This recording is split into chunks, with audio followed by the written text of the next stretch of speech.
Hello friends, welcome to my YouTube channel. अगर आपको मेरी वीडियोस पसंद आ रही हैं तो मेरे चैनल को सब्सक्राइब करिए और मेरी वीडियोस को लाइक और शेयर कीजिए। Today we will learn how to design synchronous counter, specifically 2-bit synchronous counter. But before going into the topic, first we will discuss what is synchronous counter. Synchronous counter जानने से पहले हमें पता होना चाहिए कि असिंक्रोनस काउंटर के disadvantage क्या होते हैं, ताकि हमें यह पता चले कि हम सिंक्रोनस काउंटर पर जंप क्यों करें। सिंक्रोनस काउंटर बेसिकली वो काउंटर्स होते हैं जिसमें क्लॉक पल्सेस सभी के सभी एक सिंगल क्लॉक से टाई रहती है। अब ऐसा हमने क्यों किया? क्योंकि जब आप सिंक्रोनस काउंटर बनाते हैं, आप लोगों ने पढ़ा होगा सिंक्रोनस काउंटर कैसे होते हैं। सपोज हमने 2-बिट काउंटर बनाया है, तो 2-बिट काउंटर में हम कैसे बनाते हैं? फर्स्ट बिट का काउंटर होता है, एक और हम फ्लिप फ्लॉप लेते हैं। तो हम किस तरह से अप डाउन काउंटर बनाते हैं? हम जे के फ्लिप फ्लॉप के लिए एक क्लॉक पल्स देते हैं। उस क्लॉक पल्स की वजह से उस पहले फ्लिप फ्लॉप का आउटपुट कुछ जनरेट होता है। अब ये जो आउटपुट जनरेट होता है, ये नेक्स्ट फ्लिप फ्लॉप के लिए क्लॉक पल्स का काम करता है। यानी हम जो इनपुट होते हैं, उन इनपुट को देने के बाद में नेक्स्ट हम क्या करते हैं? आउटपुट को हम अगली क्लॉक पल्स के लिए यूज करते हैं। तो इसकी वजह से क्या होता है? इसकी वजह से प्रॉब्लम यह आता है कि सिंपल सा अगर पहले इनपुट देने पर जब आउटपुट जनरेट होगा, वो एक क्लॉक पल्स ले लिया। अब उतने डिले के बाद, यानी ये कुछ टाइम का डिले लेगा, उतने डिले के बाद में फिर इसके इनपुट पर कुछ अवेलेबल होगा। अब उसके इनपुट के करस्पॉन्डिंग वो आउटपुट रिस्पॉन्ड करेगा। मतलब टोटल आउटपुट में चेंज अगर हमें देखना है तो ये फ्लिप फ्लॉप का जितना भी डिले होगा प्लस नेक्स्ट फ्लिप फ्लॉप का डिले हमें पूरा काउंट करना पड़ेगा। तो इस डिले की वजह से हम क्या करते हैं? असिंक्रोनस काउंटर को छोड़ करके सिंक्रोनस काउंटर पर जंप करते हैं। अब सिंक्रोनस काउंटर में क्या होता है? सिंक्रोनस काउंटर में ये वाली क्लॉक पल्स और नेक्स्ट वाले फ्लिप फ्लॉप की क्लॉक पल्स सिंगल क्लॉक से कनेक्टेड रहती है। सिंगल क्लॉक से कनेक्ट होने का मतलब ये है कि जैसे ही हम क्लॉक पल्स को प्रेस करेंगे, ट्रिगर करेंगे, तो दोनों फ्लिप फ्लॉप के एंड पर यानी आउटपुट टर्मिनल पर हमें स्टेट में चेंज दिखेगा। इसकी वजह से स्पीड फास्ट हो जाती है। तो अब इस प्रॉब्लम से तो हम निकल आए कि सेम क्लॉक पल्स यूज करते हैं। अब बात आती है कि सिंक्रोनस काउंटर कितने टाइप के होते हैं। तो सिंक्रोनस काउंटर आप 2-बिट, 3-बिट, 4-बिट, 5-बिट जितने बिट डिजाइन करना चाहते हैं उतने टाइप के सिंक्रोनस काउंटर आप बना सकते हैं। आज हम डिजाइन करते हैं 2-बिट सिंक्रोनस काउंटर। तो 2-बिट सिंक्रोनस काउंटर डिजाइन करने से पहले हमें पता होना चाहिए कि कौन कौन से स्टेप्स हमें फॉलो करने पड़ते हैं किसी भी सिंक्रोनस काउंटर के लिए। तो देखिए, ये मैंने एक समराइज करा है स्टेप्स के लिए। ये कुल टोटल 6 स्टेप्स हैं। इन सिंगल स्टेप्स को एक एक करके फॉलो करने से हमारा फाइनली ड्राइंग निकल के आती है एक लॉजिक सर्किट की। सबसे पहले हमें क्या करना पड़ेगा? जो भी आपको दिया हो इंफॉर्मेशन, आपसे कहा जाए कि 2-बिट काउंटर को डिजाइन करें, तो आप क्या करेंगे? उससे पहले स्टेट डायग्राम बनाएंगे। हम क्या करेंगे? सबसे पहले स्टेट डायग्राम। जब स्टेट डायग्राम बन जाए तो अब हम पता करेंगे कि हमें कितने बिट का काउंटर लेना है। जैसे सपोज अभी हम बोलने वाले हैं कि 2-बिट का काउंटर लेना है, तो हमें कितने नंबर ऑफ फ्लिप फ्लॉप चाहिए होंगे? 2, क्योंकि यह सिंक्रोनस काउंटर है, सिंपल। ठीक, तो 2 नंबर ऑफ फ्लिप फ्लॉप्स का इस्तेमाल करके हम क्या कर लेंगे? सिंक्रोनस काउंटर डिजाइन कर लेंगे। नेक्स्ट स्टेप क्या होगा? हम किस फ्लिप फ्लॉप से ये पूरी डिजाइनिंग करना चाहते हैं। 2 टाइप्स की फ्लिप फ्लॉप ज्यादातर यूज करते हैं हम, जेके या टी। क्यों? क्योंकि ऐसा फ्लिप फ्लॉप में एक इनवैलिड स्टेज होती है, और जो डिले या डेटा फ्लिप फ्लॉप होता है उसका यूज हम ज्यादातर शिफ्ट रजिस्टर बनाने में करते हैं। तो यहां जेके फ्लिप फ्लॉप या टी फ्लिप फ्लॉप का यूज करके हम इस फ्लिप फ्लॉप का सिंक्रोनस काउंटर बना लेंगे। तो हम क्या करेंगे? सबसे पहले हमारी फैसिलिटी के लिए एक्साइटेशन टेबल नोट करके रख लेंगे। 4th स्टेप होगा कि हम उससे एक्साइटेशन टेबल की हेल्प से उन फ्लिप फ्लॉप के इनपुट्स जान जाएंगे, तो उसे हम कहते हैं state table. Second last step होगा के मैप बनाना, और के मैप बन जाए तो बुलियन एक्सप्रेशन से हम कोई भी सर्किट डिजाइन कर सकते हैं। तो अब सबसे पहले चलते हैं, हम स्टार्ट करते हैं अपने 2 बिट सिंक्रोनस काउंटर की डिजाइनिंग के लिए, और इस बार हम ले रहे हैं जेके फ्लिप फ्लॉप से इसकी डिजाइनिंग कर रहे हैं। आगे मैं 3 बिट सिंक्रोनस काउंटर बनाऊंगी, वहां पर हम क्या करेंगे, टी फ्लिप फ्लॉप से डिजाइनिंग करके थोड़ा सा इजी कर लेंगे इसकी कैलकुलेशंस को। तो आज मैं डिजाइन कर रही हूं 2 बिट सिंक्रोनस अप काउंटर। दोनों बन सकते हैं काउंटर, अप भी बन सकते हैं और डाउन भी बन सकते हैं। ये मैं अप बना रही हूं, आप इसे देखकर डाउन बनाने की प्रैक्टिस करिएगा, और कमेंट बॉक्स में आप कमेंट करके पूछ सकते हैं अगर आपको कोई भी प्रॉब्लम आती है तो। अब सबसे पहले हमने क्या करा कि हमें 2 बिट का चाहिए, तो 2 बिट में हमें पता है अगर ए और बी 2 वेरिएबल्स हैं तो हमारे टोटल कितने कॉम्बिनेशन होंगे, 0 0 0 1 1 0 1 1। तो अगर हम अप चल रहे हैं तो पहले 0 स्टेयर पर होंगे, फिर फर्स्ट स्टेयर पर आएंगे, फिर 2 पर, फिर 3 पर। तो ऐसे ही हमने 0 पर आए, फिर 1 पर आए, फिर 2 पर आए, फिर 3 पर आए। आपको पता है 0 का इक्विवेलेंट बाइनरी 0 0 होता है, 1 का इक्विवेलेंट 0 1, 2 का इक्विवेलेंट 1 0 और 3 का इक्विवेलेंट 1। तो ये क्या करेगा, पहले 0 0 से 0 1 पे आएगा, फिर 1 0 पे आएगा, फिर 1 1 पे, और फिर वापस रिसेट मार के स्टार्टिंग के 0 0 पॉइंट पर जाए। तो मेरा फर्स्ट स्टेप था क्या कि स्टेट टेबल बनानी चाहिए हमें, स्टेट डायग्राम बनाना चाहिए, कि स्टेट डायग्राम से ये डिसाइड हो कि हमें क्या करना है एग्जैक्टली। तो हमने क्या कर दिया, एक स्टेट डायग्राम ड्रॉ कर दिया। नेक्स्ट स्टेप क्या था कि हमने पूछा था नंबर ऑफ फ्लिप फ्लॉप्स कितने रिक्वायर्ड। तो जितने भी बिट का हम सिंक्रोनस काउंटर बना रहे हैं उतने बिट की number of flip flops required है, यानी कि 2 बिट सिंक्रोनस काउंटर बना रहे हैं अप का, तो अब तो हमने यहां पे डिफाइन कर दिया 2 बिट के लिए 2 फ्लिप फ्लॉप कर दिया। थर्ड स्टेप क्या बताया था, मैंने कहा था एक्साइटेशन टेबल बना लीजिएगा जिस भी फ्लिप फ्लॉप से ड्रॉइंग करना चाह रहे हैं। तो हम क्या यूज करना चाह रहे हैं, जेके फ्लिप फ्लॉप से।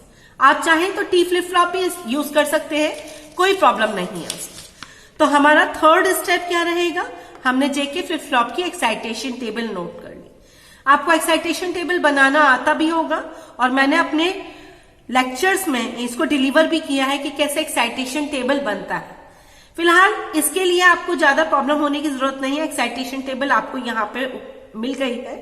यहां पर क्या कहती है एक्साइटेशन टेबल की, जब present state Q1 0, next state भी 0 हो तो J और K इनपुट 0 और X होता है। ऐसे 0 1 होने पर 1X, 1 0 होने पर X1, 1 1 होने पर X0। तो हमें ये याद क्या करना है, रिमेंबर रखना है कि इसकी excitation table JK flip flop की कैसी होती है। आपको 2 एक्साइटेशन टेबल याद रखनी है, एक जेके की और एक टी की। ज्यादातर एग्जाम में क्वेश्चंस इन्हीं दोनों से बेस्ड आते हैं, ठीक है। अब नेक्स्ट स्टेप थर्ड देखिए, हमने क्या कर लिया, स्टेट डायग्राम बना लिया, सेकंड कर लिया फ्लिप फ्लॉप कितनी रिक्वायर्ड है, थर्ड कर लिया एक्साइटेशन टेबल। अब फोर्थ क्या है, स्टेट टेबल बनानी है इस एक्साइटेशन टेबल की हेल्प से। तो अब हम स्टेट टेबल बनाते हैं। देखिए ये बनाई मैंने फोर्थ स्टेप स्टेट टेबल। यहां पर देखिए हम लोगों ने अभी स्टेट डायग्राम बनाया था। स्टेट डायग्राम क्या कह रहा था, हमारी 4 स्टेट है, यानी प्रेजेंट स्टेट क्या है, QA और QB, जिसमें QA MSB है और QB LSB। 0 0 0 1 1 0 1 1 4 स्टेट है। हमने क्या देखा था स्टेट डायग्राम से, 0 0 से कहां जा रहा है, 0 1 पर, 0 1 से कहां जा रहा है, 1 0 पर। तो 0 0 से कहां जा रहा है, 0 1 पर। 0 1 वाली स्टेज से कहां जा रहा था, 1 0 वाली स्टेज पर जा रहा था। जब 2 पर था यानी 1 0 पर था तो वो कहां जा रहा था, 3 पर। और जब वो 3 पर था तो वो वापस रिसेट होकर 0 0 जा रहा था। तो इस तरह से हमारे 2 कॉलम बन गए। एक तो प्रेजेंट स्टेट का कॉलम हमारे पास था ही, हमने नेक्स्ट स्टेट का भी किससे बना लिया, स्टेट डायग्राम से नेक्स्ट स्टेट का भी बना लिया। ये क्लियर हो गया। अब हमारे पास में 2 चीजें आ गई, एक तो ए फ्लिप फ्लॉप की प्रेजेंट स्टेट और नेक्स्ट स्टेट, और बी फ्लिप फ्लॉप की प्रेजेंट स्टेट और नेक्स्ट स्टेट।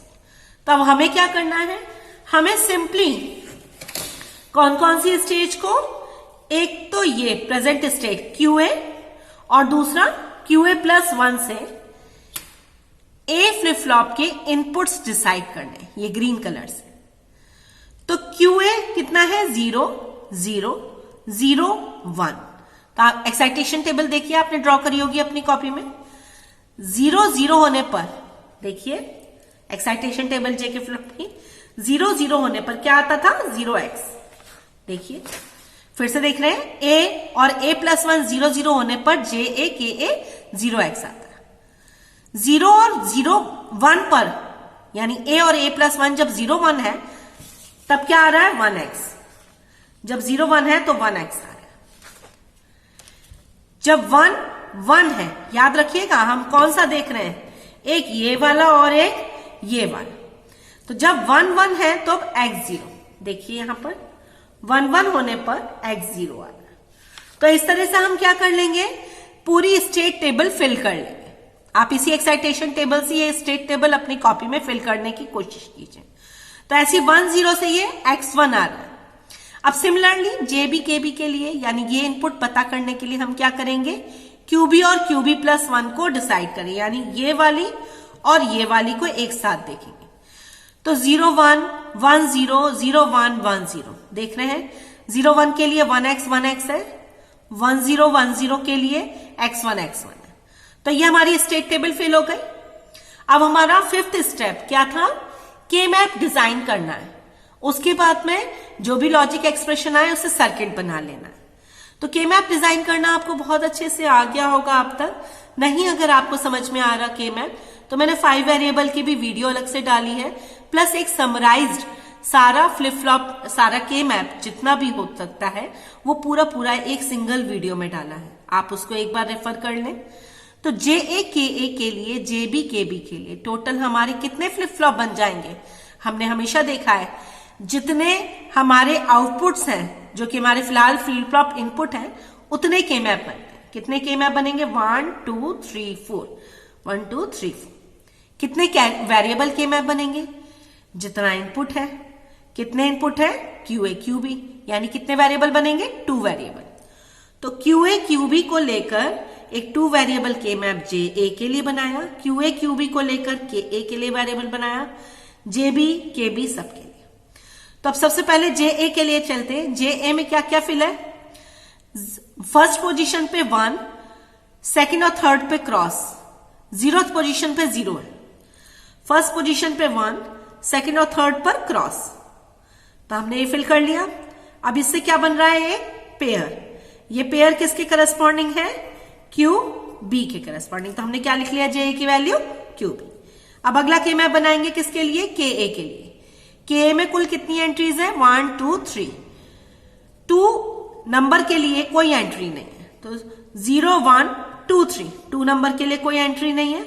0 और 1 पे क्रॉस क्रॉस फील्ड है, 3 नंबर पर 1 फील्ड है। तो अगेन यहां पर क्या हो रहा है, के मैप में पेयर बन रहा है। ये पेयर किसके करस्पॉन्डिंग है, अगेन QB के करस्पॉन्डिंग। नेक्स्ट देखें, सारी एंट्रीज में या तो 1 या फिर क्रॉस फील्ड है। ऐसी KB में भी सारी एंट्रीज में 1 या क्रॉस फील्ड है। तो अगर मेरे के मैप में, आपको पता है जब हम मिन टर्म्स की बात करते हैं, यानी कि सोप मेथड, जिसमें 1 को ट्रू मानते हैं, तो अगर सारी एंट्रीज फील्ड है तो उसको हम सेलेक्ट करके 1 काउंट होते हैं। इसी की जगह अगर पोज होता और सब जगह हमारा वैल्यूज को 0 0 0 या क्रॉस क्रॉस क्रॉस लेते, तब हम आउटपुट में क्या लिखते, 0। वो अपोजिट वे ऑफ थिंकिंग है। तो हम सीधे तरीके से चल रहे हैं सोप में। तो सोप में सारा के मैप फिल है तो 1 आएगा, ऐसे। तब हमारे पास में इनपुट्स अवेलेबल हो गए, JA KA JB KB। Clear. अब हमारा लास्ट स्टेप बचता है क्या, फ्लिप फ्लॉप का मतलब काउंटर का सर्किट डिजाइन करना। तो हमें क्या करना पड़ेगा, एक JA KA का इस्तेमाल करके एक फ्लिप फ्लॉप बनाना पड़ेगा, फ्लिप फ्लॉप A, और दूसरा हो जाएगा फ्लिप फ्लॉप B।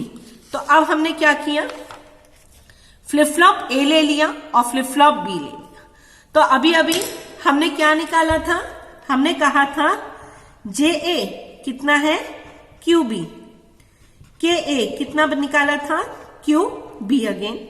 ऐसी JB 1 निकाला था और KB 1। तो हमने क्या करा, एक फ्लिप फ्लॉप A JK का डिजाइन करा, एक फ्लिप फ्लॉप B लिया। सिंक्रोनस है तो दोनों की क्लॉक पल्स को मैंने टाई कर दिया एक साथ और क्लॉक से दे दिया, कनेक्ट कर दिया। अब JA KA को दोनों को आपस में सेम इनपुट है तो दोनों को आपस में टाई अप करा और किससे दे दिया, QB नाम के फ्लिप फ्लॉप से फीडबैक दे दिया।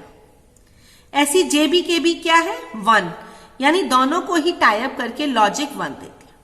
नेट्स इट, बस इतना सा करना होता है एक काउंटर सर्किट को डिजाइनिंग। तो अगर आप ये स्टेप फॉलो करते हैं तो इन स्टेप्स को फॉलो करके आप 3 बिट काउंटर भी बना सकते हैं, 4 बिट भी, और मॉड्यूलस काउंटर भी बना सकते हैं। मैं आपको आगे की वीडियोस में मॉड 5 काउंटर और मॉड 10 काउंटर बनाना सिखाऊंगी। उनके भी स्टेप्स सिंपल यही तरीके के फॉलो करेंगे, लेकिन बस उनकी कैलकुलेशंस थोड़ी सी लेंथी हो जाएंगी या थोड़ा बहुत उसमें ट्रिक रहेगी। ठीक है, आज के लिए बस इतना ही। Thank you.